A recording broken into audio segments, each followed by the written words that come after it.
자, 에러 검출 코드 및 전송 속도에 대해서도 한번 알아볼게요. 에러 검출 코드가 크게 두 가지가 있어요. 하나가 페리티 비트 내지는 페리티 코드라는 게 있고, 또 하나는 해밍 코드라는 게 있습니다. 여기에 이 페리티 비트라는 게요, 오류를 어떻게 검출하느냐라고 한다면, 제가 자료를 만약에 보낸다라고 하면 그 자료는 비트로 날아갈 거예요. 비트가 뭐예요? 0과 1이잖아요. 그죠? 예를 들어서 1011010이라는 자료를 보냈습니다. 7개의 비트를 이용해서 보냈죠? 그러면 나머지 한 비트 정도는, 여기 한 칸 정도는 뭘 보내느냐? 바로 페리티 비트를 보내요. 페리티 비트는 어떤 식으로 보내느냐 하면, 이 자료에 1이라는 숫자가 짝수인지 홀수인지를 판단해서, 얘가 만약 짝수라면 여기에다가 0을 적어주고요, 홀수라면 1을 적어줍니다. 예를 들어서요, 그런데 지금 여기는 1의 개수가 짝수니까 0을 적어준다 이거죠. 그래서 전송을 보냈는데, 웬걸 전송하는 와중에 중간에 오류가 났습니다. 이 전생된 결과물이, 자, 이렇게 오류가 났습니다. 그런데 첫 번째 자리는 페리티 비트라고 그랬죠. 그죠? 여기가 이제 이 받아본 결과값인데, 이 결과값을 자세히 보니까 0이라고 했는데 짝수가 들어와야 되는데, 웬걸 여기 보니까 1의 개수가 홀수더라. 아, 이게 오류구나 라고 판단할 수 있지 않겠습니까? 그죠? 이러한 기술을 가지고 있는 게 바로 페리티 비트고요. 이 페리티 비트를 사실 여러 개를 겹쳐 놓으면 숫자들을 어떤 계산식에 의해서 계산을 하고, 오류가 있을 때 그 오류까지 자동으로 수정해 주는 게 바로 해밍 코드예요. 요게 바로 에러를 검출하는 에러 검출 코드이고요.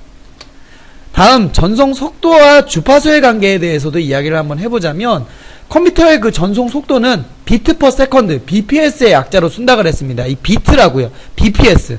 요걸로 쓴다 그랬는데, 여기 이 주파수라는 건 사실 위상이라는 게 있어요. 위상이 뭐냐면 이렇게 올라갔다 내려갔다 하는 이런 것들을 위상이라고 하거든요.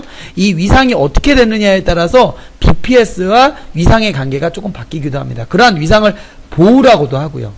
보호라고 읽으시면 됩니다. 자, 그래서 결국 잘 보시면 1비트를 사용하면 이 위상이라는 게 일어납니다. 그러니까 진폭이 이렇게 되는 거거든요. 이게 이 위상인데, 이럴 경우에는 BPS의 속도와 보호의 속도가 같습니다.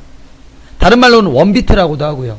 다음, 2비트를 이용해서 주파수를 잡아주게 되면 4위상이라는 게 일어나는데, 얘는 이렇게 되는 거예요. 올라갔다 내려갔다 이렇게.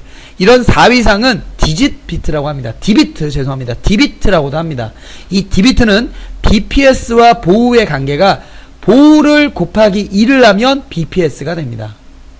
다음, 8위상을 사용하게 되면 3비트라는 게 되는데, 이런 경우에는 보호에다 곱하기 3을 했을 때 BPS가 되고요. 계속해서 4비트를 썼을 때는 16위상이 되고, 이럴 때는 쿼드 비트라고 부르고, 보호를 4번 곱하면 BPS의 개수가 나오더라 이거죠. 요 식은 이따가 관련된 문제를 보시면서 조금 더 구체적으로 이해를 한번 해보도록 할게요. 자, 그럼 관련된 문제를 한번 보도록 하겠습니다. 자, 78번. 에러를 검출하고 검출된 에러를 교정까지 한대요. 이럴 때 사용하는 코드는 해밍 코드입니까? 페리티 코드입니까? 해밍 코드죠. 정답은 2번.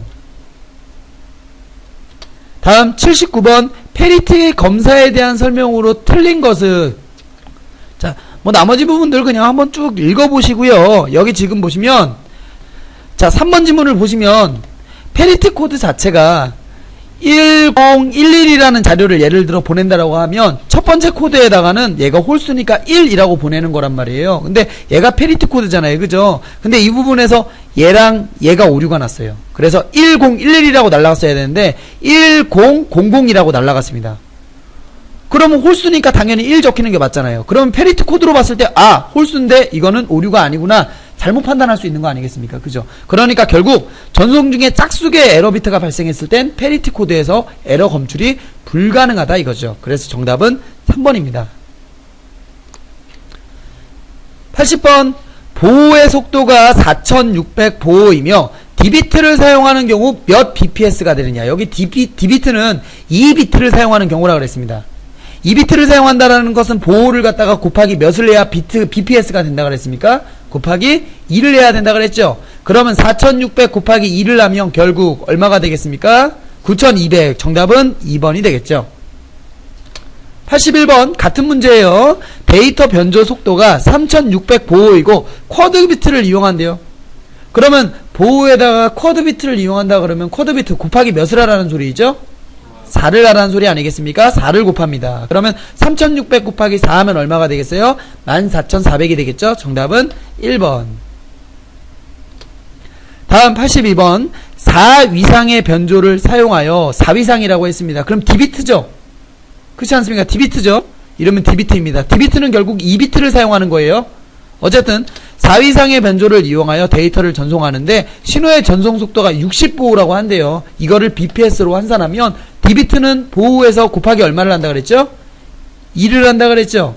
그죠? 그럼 결국 얼마입니까? 120. 정답은 2번